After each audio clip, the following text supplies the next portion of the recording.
Ayubowan, Vanakkam. I'm Vayoni Dimel. This is Boston Lanka News, bringing you news, views and entertainment from Boston and USA. Leaking the report of panel of experts prematurely was regrettable, according to UN spokesperson. Dr. Palith Kohona responds to the allegations on war crimes against him. Conservative Tamil candidate in Canada trying to distance from Tamil connections. Sri Lankans in US celebrate Sinhala and Tamil New Year. The UN spokesperson making a statement on last Friday about the report of the independent panel of experts on Sri Lanka said that the UN was deeply regrettable that parts of the report found its way prematurely to a Sri Lankan newspaper. UN spokesman said that the full report will be released to the public this week. UN Deputy Spokesperson Farhan Haq said Ban Ki-moon would study the report and will determine his next steps in the coming days.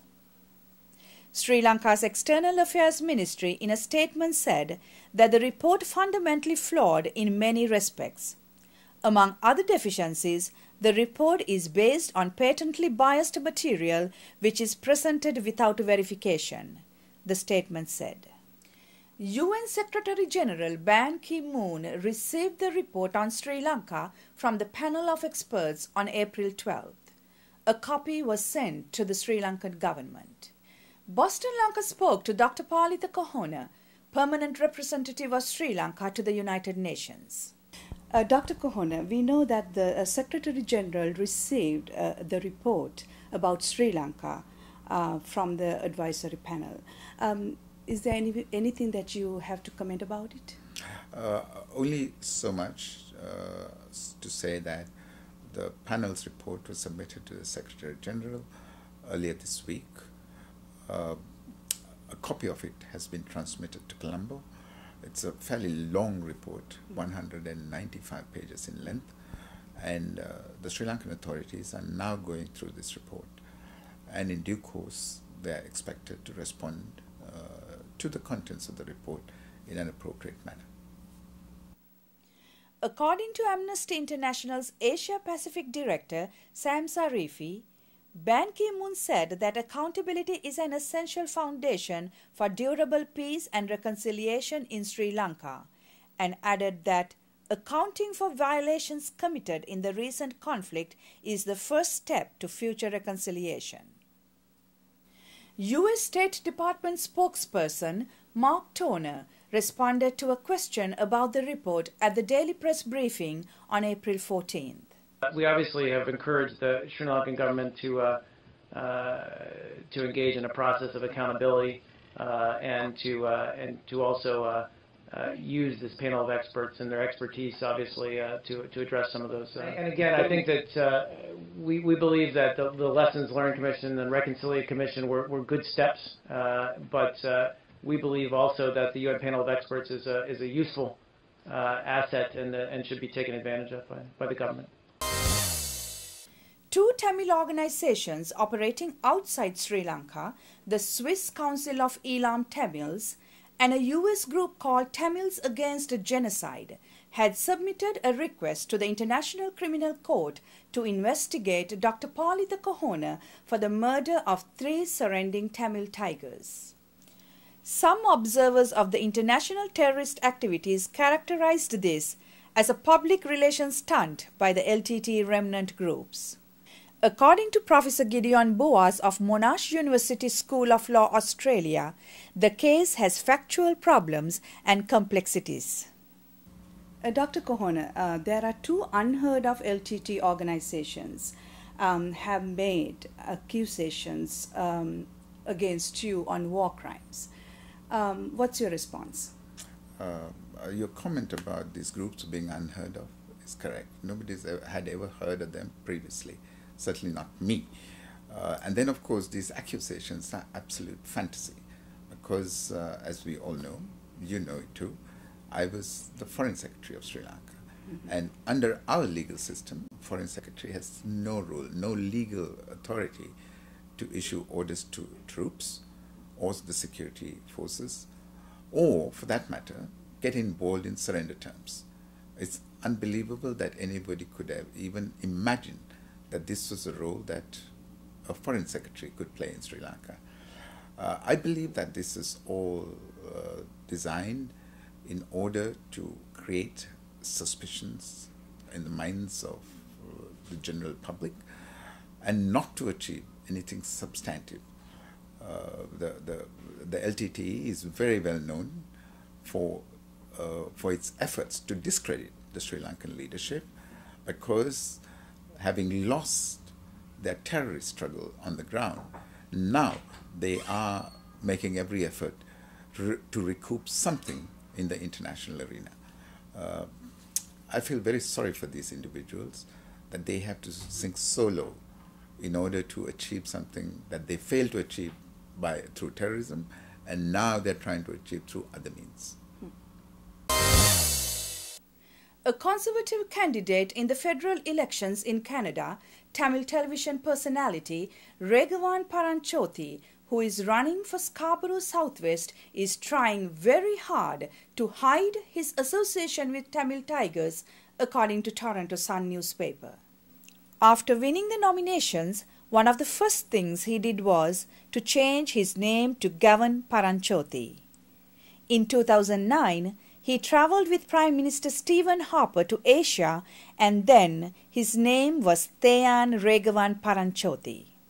Canada banned the Tamil Tigers as a terrorist group in 2006 and then also banned its key Canadian support group, the World Tamil Movement, in 2008.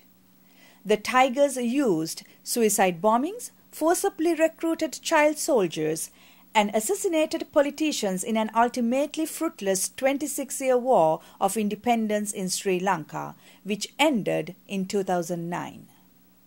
Last November, Regavan Paranchothi hosted a televised tribute to the Tamil Tigers.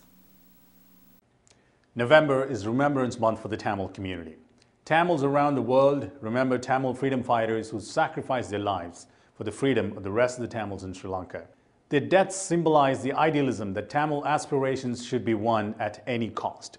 The LTTE represented freedom from the repression of the Sri Lankan state. The first ever Liberation Tigers of Tamileelam's member to embrace death in battle was Satyanathan of Kambarmalai in a northern village close to Valvatithurai. Satyanathan, also known as Shankar or Suresh, died on November 27, 1982. Sri Lanka's renewal after the defeat of terrorism was praised in the US Congress last Thursday as Sri Lankan Americans celebrated the Sinhala Tamil New Year. Congressman Joe Wilson said in the Congress, "I would like to wish a Happy New Year to the 250,000 Sri Lankan Americans along with the 21 million citizens of Sri Lanka, a dynamic nation of South Asia." Congressman Wilson called for a new era of relations between Sri Lanka and the United States. Sri Lankans all over the United States celebrated the Sinhala and Tamil New Year as families as well as communities. Sri Lankan community in Massachusetts, Rhode Island, New Hampshire, Connecticut gathered in Boston to celebrate the Sinhala and Tamil New Year last Saturday. There were religious observances, New Year customs, traditional games, as well as music and dance. The event was organized by the Sri Lankan Association of New England.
celebrations were held in grand scale at the Woodley Park in Los Angeles on Saturday, April 16th.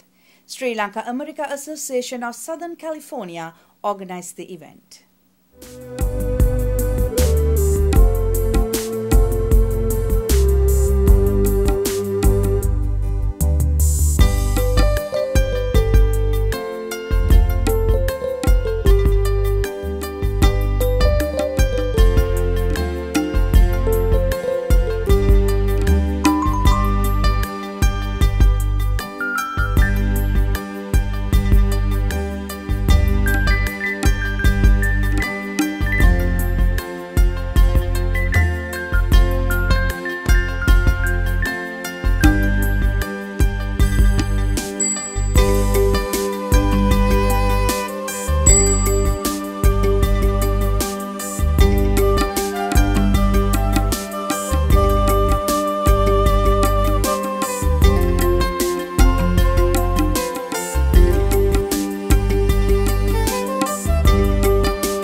That concludes our news edition.